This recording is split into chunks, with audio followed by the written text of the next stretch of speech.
Hey, college students. The future of our democracy urgently depends on us. You can help on-air student leaders curate trusted information on governance and elections and provide an online town square where we can all talk with politicians and each other to find common ground on issues and legislation on us.onair.cc. Our sponsors tonight are Democracy on Air, a nonpartisan nonprofit that supports the U.S. on-air network of 50 governance and election hubs, and GMU Students on Air, which oversees the GMU on-air chapter and the U.S. on-air network. Good afternoon. My name is Frida Cervantes, and I will be your host for this afternoon's Aircast with Delegate Marcus Simon. To start off our Aircast, we produced a 1-minute video on Delegate Marcus Simon and his policy positions, which were based on his campaign website.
Welcome, Delegate Simon. Thank you so much for joining us. How are you doing today?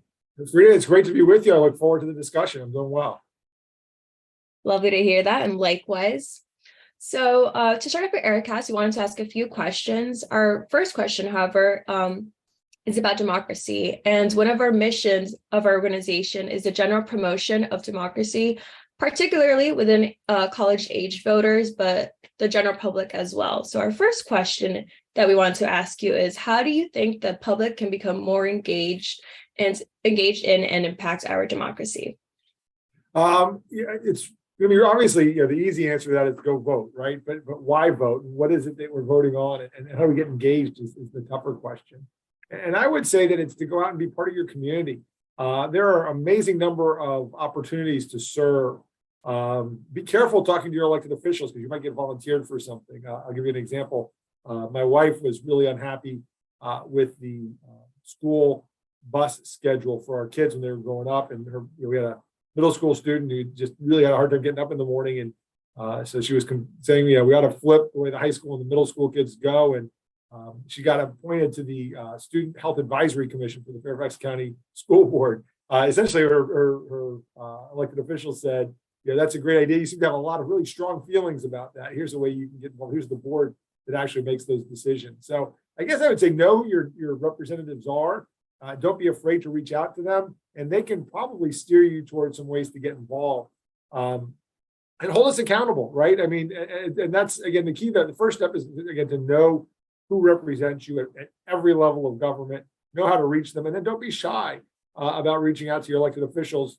And then I think you really start to feel part of the democracy, part of the system, and understand where your vote and your leverage comes from.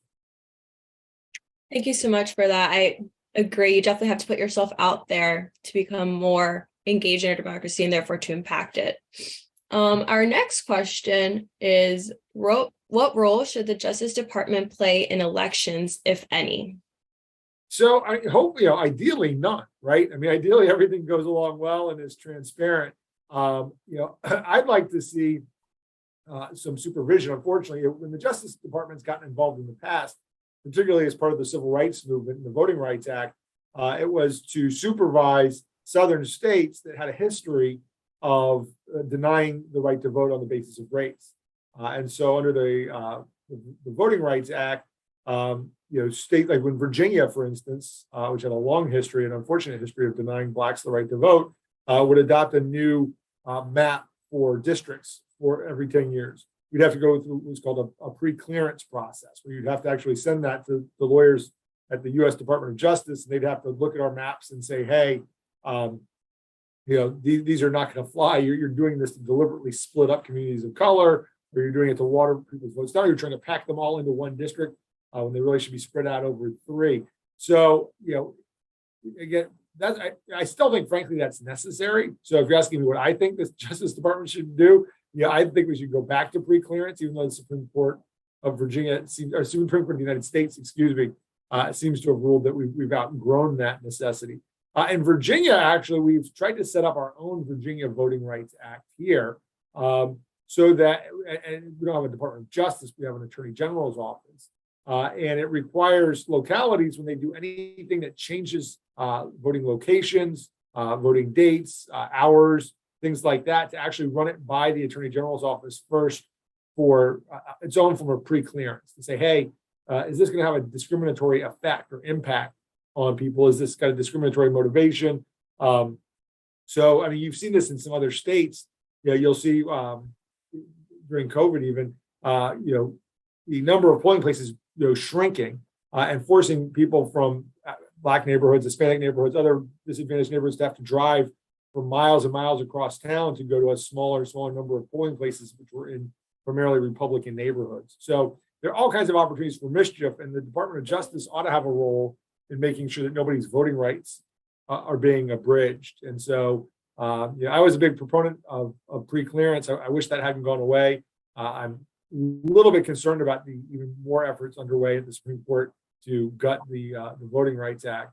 But again, I wish it weren't necessary to involve the Department of Justice in a perfect world. But when we continue to have bad actors, I think it's going to be necessary. And frankly, I think we may have to have some investigations, as we're seeing in Georgia and other places, with election deniers being elected to important positions like Secretary of State, and folks saying essentially, unless I get the outcome I want, I'm not going to certify the election. We may need to take legal action to force those folks to do their job. Thank you so much for that perspective.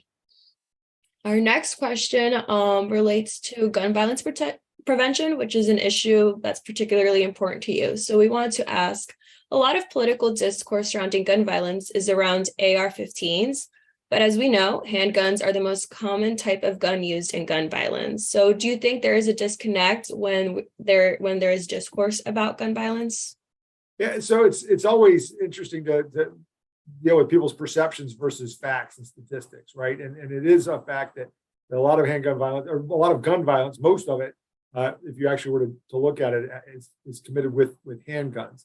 AR-15s are big and scary looking, and unfortunately are used in mass shooting incidents, which get a lot of headlines and a lot of attention, but don't make up the largest percentage of gun violence. We have a lot of focus on mass shootings, school shootings, and high profile incidents and tragedies, frankly, like that. And so to some degree, since they are, AR-15s are the weapon of choice for mass shooters, you want to address them and make them more difficult to get. But I think, handgun regulation is also important. And I think having a robust system of background checks everywhere for all gun purchases is important. I think making sure that we have an appropriate age limit. Not every state has a limit of 21 years old. I think is appropriate for handguns. I think in Virginia, we have a one handgun a month law that says that you can't buy more than one per calendar month. If you need more than one gun at a time, you need to plan out your purchases. But there's not a lot of good reasons that anybody needs to go buy a dozen handguns unless they're arming themselves for something. In which case, we need to know what that is, what the threat is, unless it's for some sort of nefarious purpose. So interestingly, Canada recently has taken really strong steps to ban handguns. And so I think it's important, you're right, that handguns not get lost in the conversation as we focus too much on assault weapons.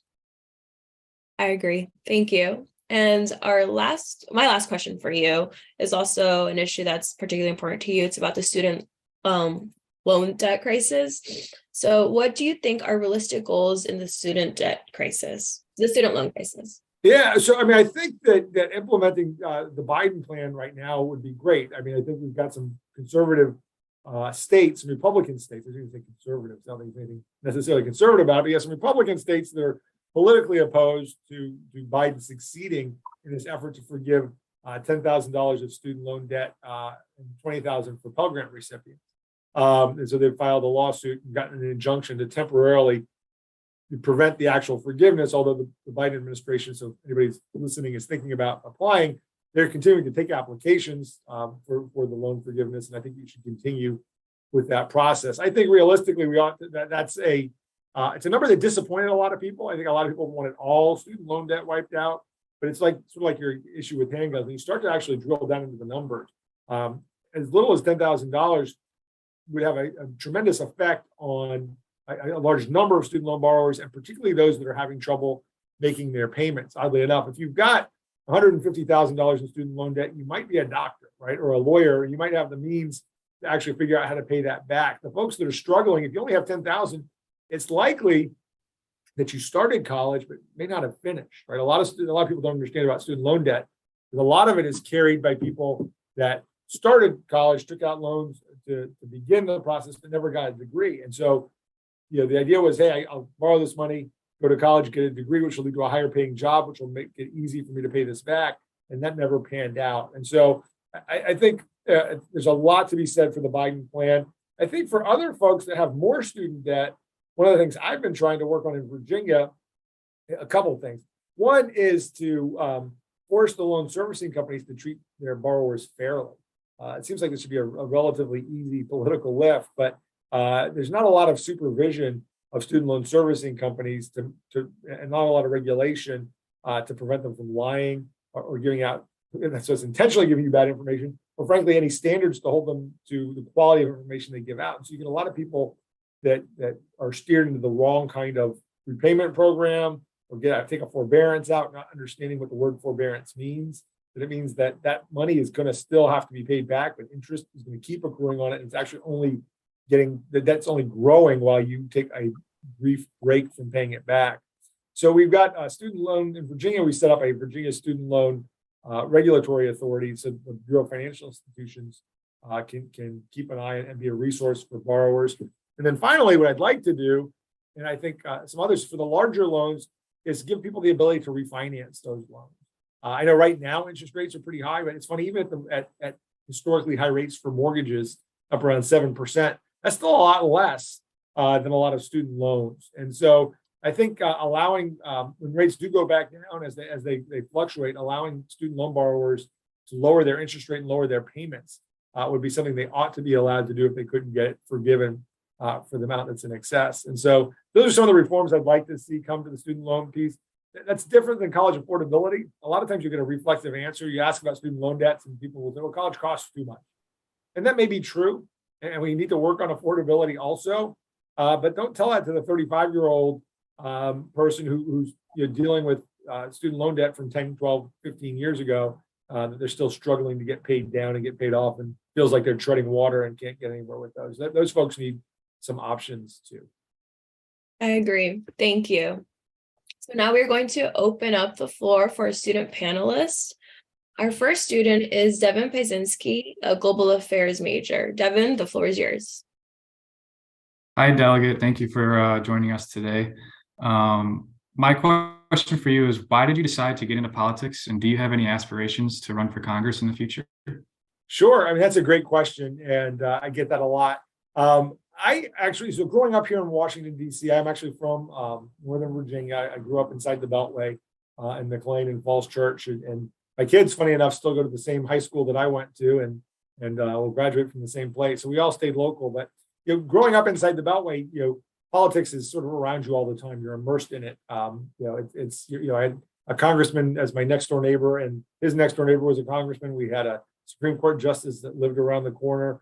And so, because of the way DC functions, that politics was always in the back of my mind. It was always something that was interesting to me and just part of the fabric of our being. I really was focused on federal politics, though, growing up. I thought, and international stuff. That was our local news, our local newspaper, right, is the Washington Post. So you see national and international headlines every morning when you pick up the paper.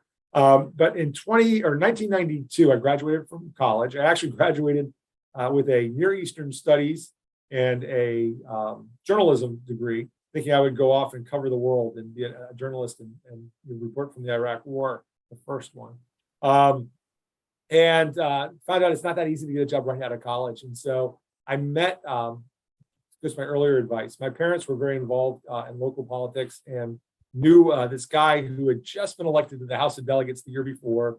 He won his election by one vote. They called him Landslide Jim Scott. He won by exactly one vote. And he was looking for a legislative aide, needed somebody who could write and who seemed bright and was willing to work for almost nothing. And so at this point in my job search, having no real prospects, I said, well, I'll work for anything. And so we were a good fit. I was available and willing to work for very little. He had a very small budget and needed somebody badly. And so I went to work for Jim as a legislative aide in Richmond, thinking it would be a fun thing to do for a little while. And when I got down there, really fell in love with the legislative process there at the local level.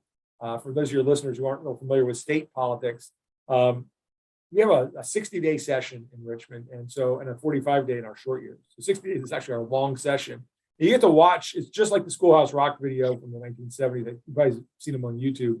But the bill starts out as an idea. It gets assigned to a committee and a subcommittee, goes to the House floor, and you can watch it happen in the span of a few weeks. Go from just being an idea to being something that's about to be signed by the governor. So I really enjoyed watching that process, and also watching what an impact we could have on people's lives at that local level. And so went to work for a woman named Kate Hanley, who was chairman of the Fairfax County Board of Supervisors shortly thereafter, and really enjoyed the process of fixing problems for people. It was amazing to me how many people would call the county to get something fixed, but we were usually able to do it. And sometimes really cute problems that people that are experiencing homelessness or food insecurity. They don't know where else to turn. And so they go to their local representative and say, hey, here's my problem. My unemployment insurance has run out, but my kids still need food and clothes for school, and I need to transport them. What resources are available for me? So it was really gratifying to be able to have that kind of an impact on people's lives as a staffer. Eventually one day somebody asked me, well, what do you want to do next? Who do you want to staff for? Do you want to staff for a congressman? Do you want to staff, speaking of your question? And I thought to myself, do I really want to staff for somebody up the line, or do I actually want to be that person? And so that led me to law school, which I did at night over a few years. And then eventually when my original employer, Jim Scott, decided to retire, he called me to let me know. He said, I know you loved this job and wanted to do it. And been watching me for the last 20 years. So I'm getting ready to retire, but you want to brush up your resume and get yourself ready to go. So all that said, I really love, like I said before, the state level, right? And so I started serving in the House of Delegates in 2014. So this will be my 10th legislative session coming up in January. And I've risen up through leadership. I'm the deputy floor leader on the Democratic side. And I think my aspirations are to continue to rise through the ranks in the state legislature. I become a more influential person. The committee I chaired, when the Democrats were in charge, I chaired the Committee on Privileges and Elections. I think there's a lot of opportunity still for professional growth at the state level. So I'm not looking towards the national scene anytime soon. I like the way we actually get things done at the state level and in a visible time frame where you can see it happen from beginning to end. It seems like issues go to Congress and just sit, and all of a sudden there's a flurry of activity and then nothing again. So I'm happy doing what I'm doing. Thank you, Delegate. Thank you, Devin. Our next student is Prakash, also a global affairs major. Good afternoon, Delegate. Thank you so much for being here. So my question does pertain to your experience in the military, specifically in the Judge Advocate General Corps. First and foremost, thank you for your service. And my question has to deal with, more importantly, the Pentagon's ability to increase protections against soldiers and officers when it comes to crimes. And last year, the Biden administration passed a bill that would allow the Pentagon to gain more capabilities to expand protections on officers and soldiers for accused of sexual assault. Has this been enough so far? And if not, what can the Biden administration do more to ensure that protections, and particularly prosecutions, are much more, I would say, are tend to increase against officers and soldiers in the military? Yeah, so having been an Army JAG officer as my first assignment out of law school, it's really interesting working through the Uniform Code of Military Justice and also the whole legal structure. It's surprising, I think, to a lot of people that commanders, we don't really have a separation of powers inside of the military, right? So in civilian life, you've got the legislature, which makes laws, you've got the executive, which implements it, and the third separate independent branch of government, which is the judiciary, which does trials and determines whether laws have been broken or not.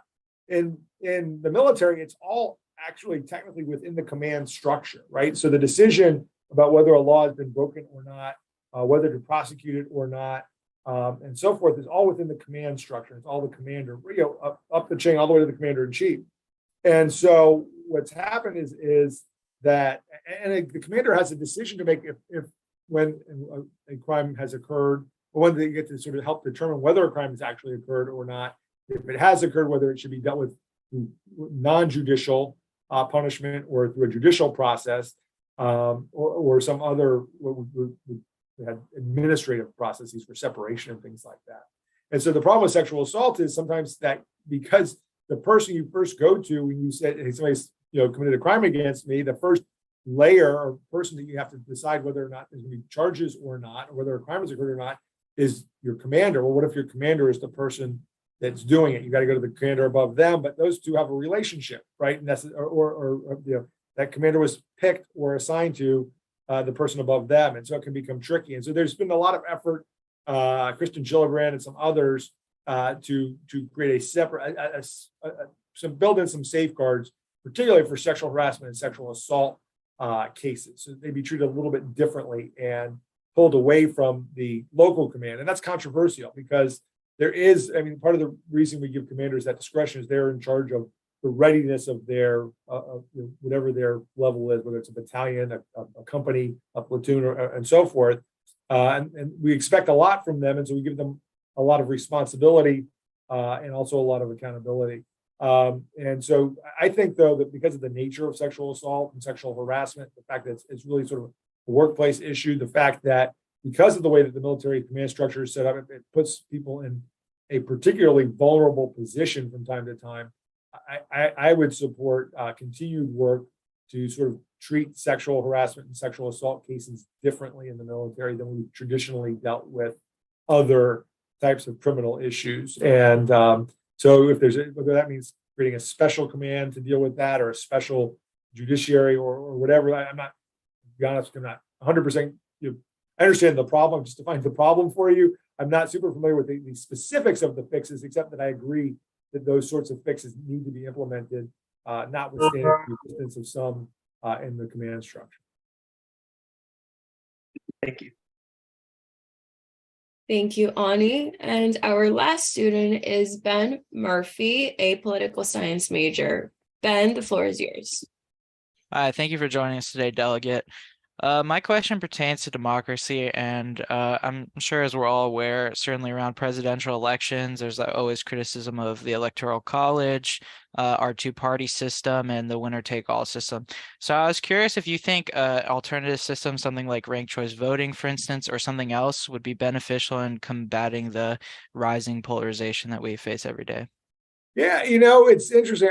I'm, in some ways, almost in favor of a parliamentary system, right? Because you get, one of the problems we've got with voter apathy or antipathy is that they don't feel like either party really represents them, right? They want more of a menu of choices. It's like, I like a couple things over here and a couple things over there. And you end up having to do in choosing between the two parties is figure out often who you disagree with less, right? Or who you have more in common with, and sort of hold your nose and pick somebody.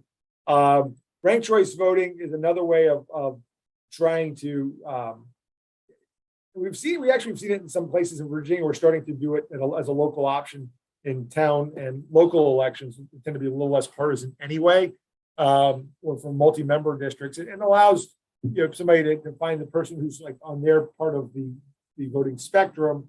And so, for instance, if you prefer a more progressive, let's say, let's go from that end of the spectrum. I prefer a more progressive candidate, but I don't want my vote for that progressive candidate to take away from a more moderate candidate who's a better alternative, certainly than the far conservative candidate that I might be helping out by voting for the progressive. You don't have to make those sorts of choices, right? With ranked choice voting, you can cast your first ballot for the most progressive, and hey, maybe a bunch of you, because you're not worried about accidentally helping out the far right candidate, you vote for the progressive candidate. Maybe they do win, but if they don't, you have the ability to say, well, number two would be my more center left or my second choice candidate, and that I think would be helpful and might help more people participate, right? And say, hey, listen, I can turn out. There is a difference. I'll go vote for my real preferred candidate.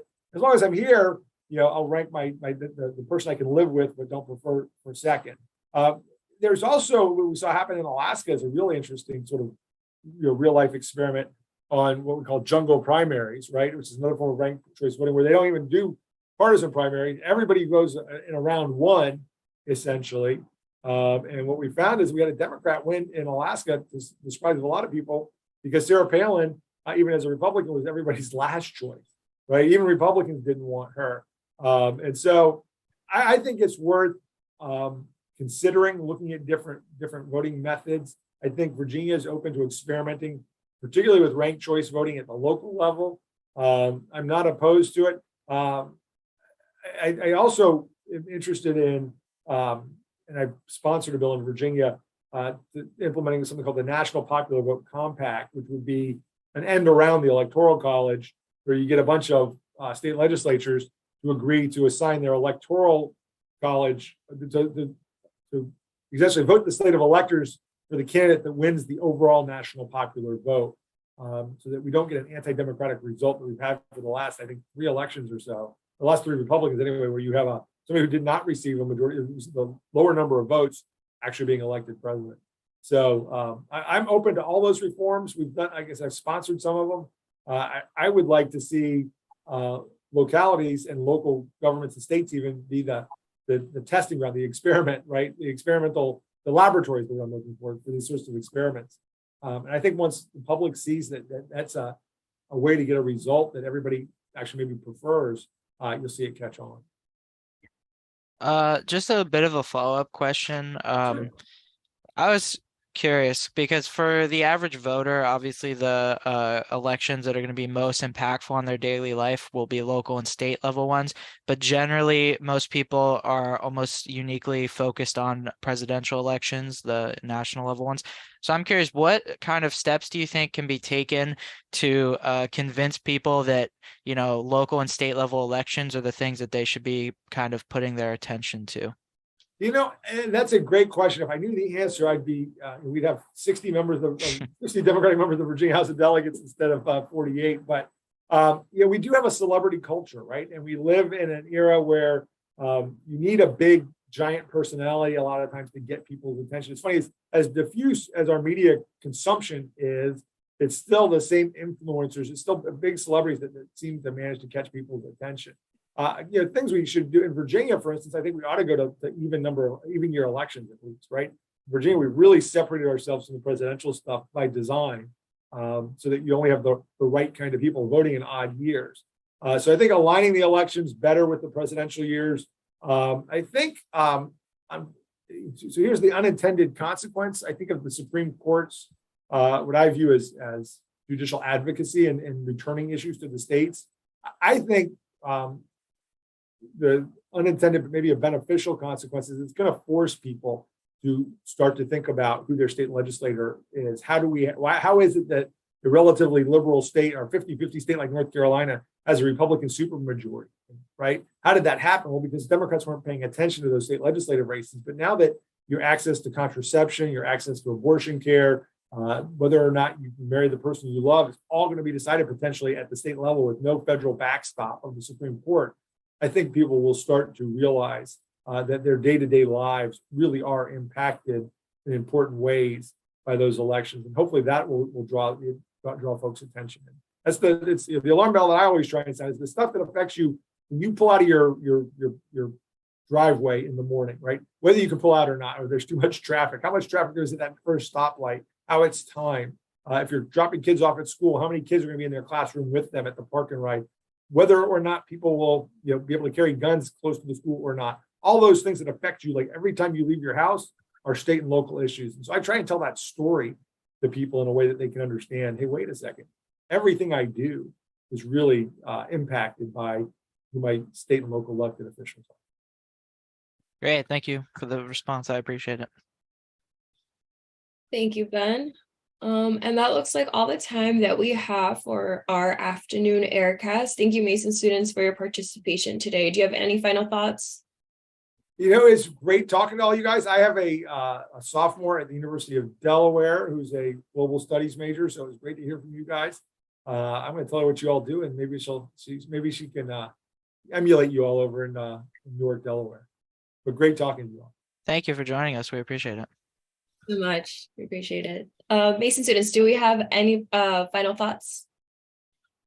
Just thank you. Thank you, Delegate. All right. Thank you.